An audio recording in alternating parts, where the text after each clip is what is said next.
Assalamualaikum warahmatullahi wabarakatuh. Saya Egi Pratama, NIM 312110135, kelas TI 21C2. Sekarang saya akan menjelaskan terkait materi dari mata kuliah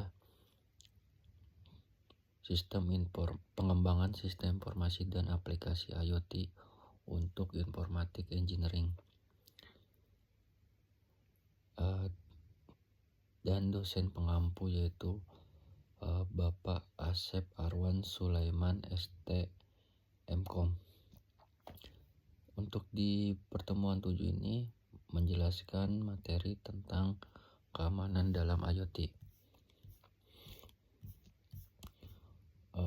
Dalam suatu proyek IoT, kita juga harus memikirkan tentang keamanannya, dan keamanan itu pun memiliki suatu resiko.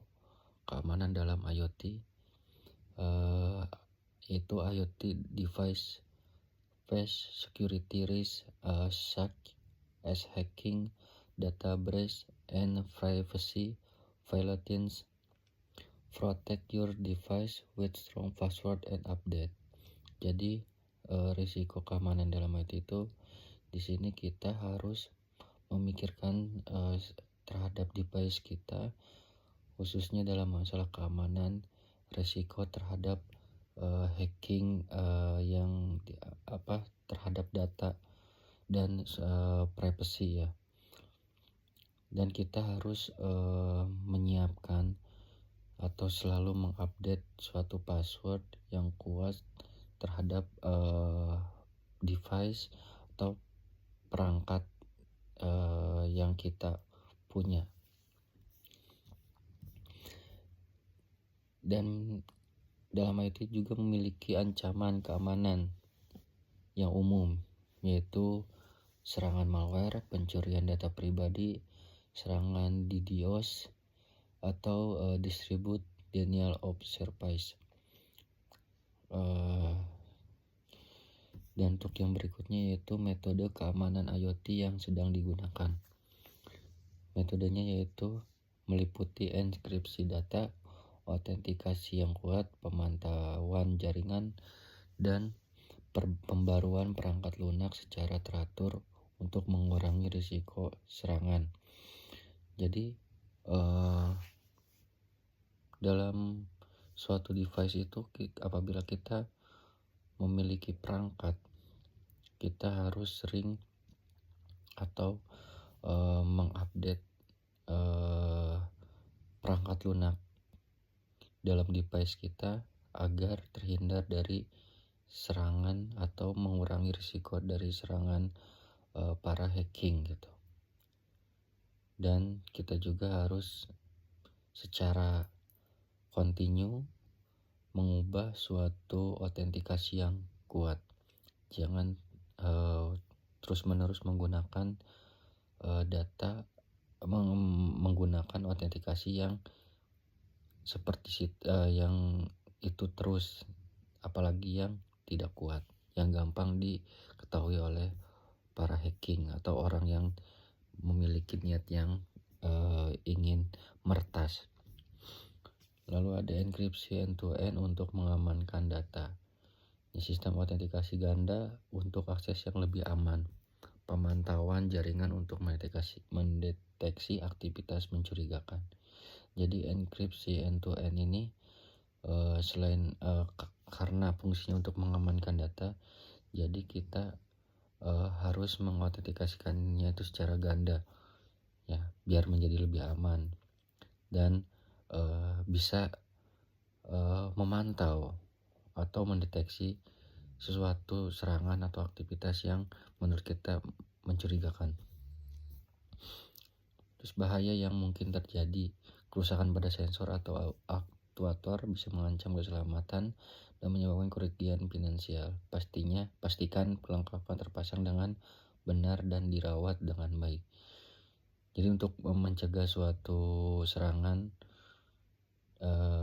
dari hacking atau malware itu bisa mengancam atau bisa menyerangnya tuh di bagian sensor atau aktuator ya, dan itu sangat merugikan dan cukup lumayan untuk bisa memperbaikinya. Dan maka dari itu sebelum terjadi terhadap serangan, alangkah baiknya kita merawat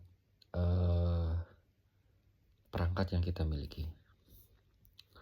Untuk standar keselamatan yang harus dipenuhi yaitu pastikan peralatan sensor dan aktuator terpasang dengan benar dan terlindungi dari kerusakan, kebocoran, dan akses yang tidak sah.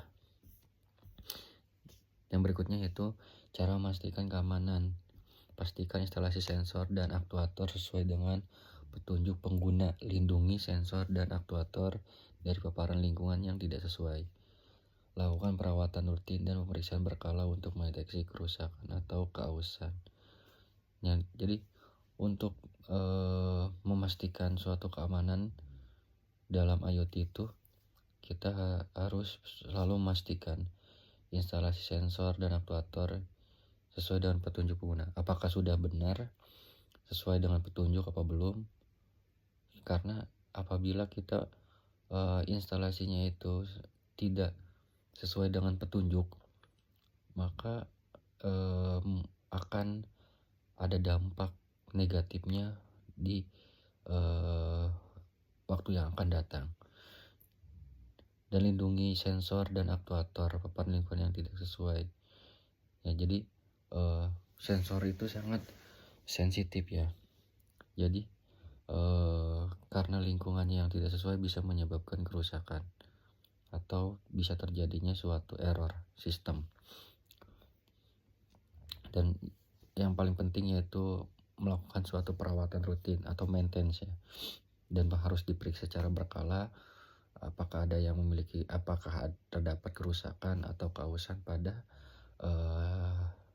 sensor atau bagian yang lainnya.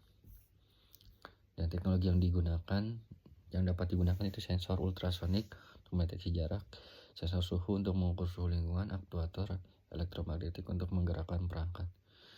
Jadi sensor ultrasonik itu untuk mendeteksi jarak, gimana jarak antara suatu benda yang akan kita fungsikan, dan sensor suhu yang bisa mengukur suhu atau tekanan suhu dalam suatu lingkungan.